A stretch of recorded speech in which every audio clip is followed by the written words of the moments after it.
La crise la plus substantielle, évidemment, on pense à la querelle des subsides. Les subsides sont un enjeu important dans l'administration publique à l'époque des Patriotes parce qu'il s'agit des revenus et des taxes perçus dans la colonie et de la manière avec laquelle on doit les dépenser dans la colonie.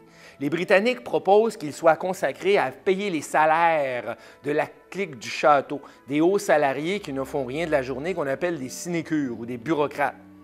Les Patriotes, de leur côté, considèrent que l'argent, les deniers perçus dans la colonie doivent être dépensés avec parcimonie et doivent à chaque fois obtenir le vote, l'assentiment de l'Assemblée législative.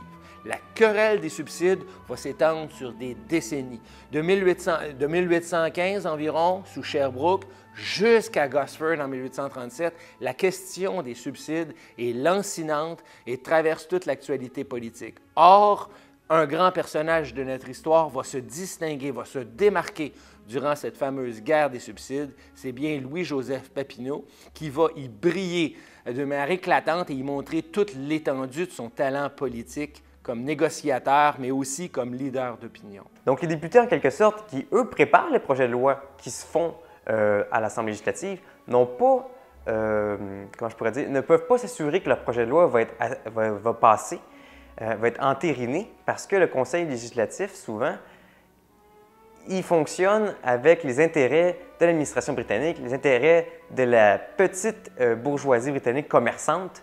Donc, c'est pour ça qu'il va y avoir rapidement, si on veut, une grogne au sein de cette classe politique-là. Les premiers affrontements dans le Bas-Canada tournent autour, en général, du contrôle de l'Assemblée. En d'autres mots, quel parti va représenter la majorité? Aujourd'hui, c'est simple, puisque les députés sont élus sous une bannière politique. À l'époque, ça ne l'était pas, parce qu'on élisait les députés par personne. C'était lors des débats qu'on voyait s'aligner les forces.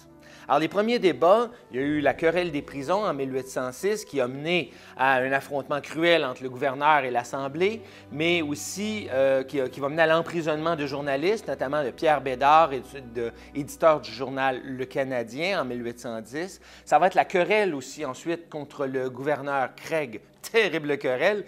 Le gouverneur Craig va même s'offrir le luxe de proroger, c'est-à-dire de provoquer des élections à pas moins de 3 reprises en seulement 16 mois. C'est vous dire comment la crise est profonde alors entre le gouverneur et l'Assemblée.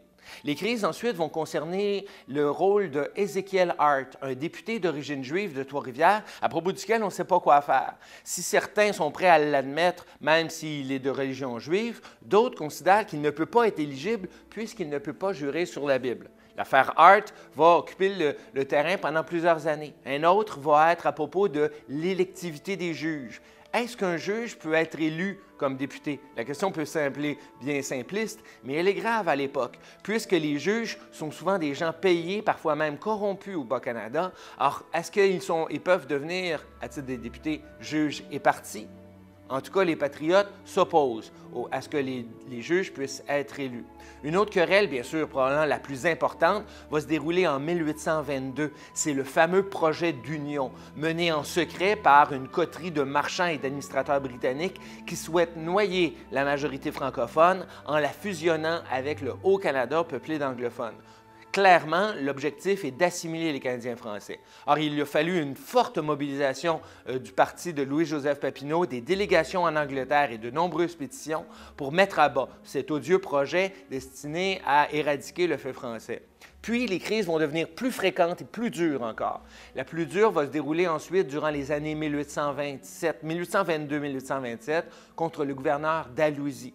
Elle a pour théâtre la guerre des subsides, le contrôle du budget de la province et va mener la province aux portes de la rébellion dès 1827. Finalement, cette crise-là va être dénouée, mais va nous mener à d'autres crises, notamment durant les années 1832, alors qu'on a une succession d'événements dramatiques qui vont progressivement mener le Québec aux portes de la rébellion et de la guerre civile. C'est toujours une fin de non-retour, parce que l'administration britannique acquiesce jamais aux demandes qu'ils font, malgré tous les outils, les moyens qu'ils emploient pour essayer de faire changer le système pour qu'il corresponde à celui qui existe en Grande-Bretagne. Et c'est vraiment la naissance de cette nouvelle élite-là, de profession libérale, qui est vraiment très éduquée, qui sort de ces collèges classiques-là, qui va permettre aux députés, puisqu'ils vont devenir députés, ils vont permettre à la population canadienne, française, de vraiment pouvoir faire leurs demandes auprès de l'administration britannique et vraiment d'avoir un porte-étendard ou un porte-voix pour que leurs revendications soient amenées sur la place publique et aussi qu'ils puissent arrêter de se faire, en bon québécois, se faire manger la laine sur le dos. Donc vraiment, c'est ça qu'on assiste du début du 19e siècle jusqu'aux années 1830. C'est l'émergence de cette élite-là libérale, de gens simples qui ne sont pas d'origine noble et qui vont devenir, si on veut, une élite politique extrêmement importante avec un pouvoir aussi notable.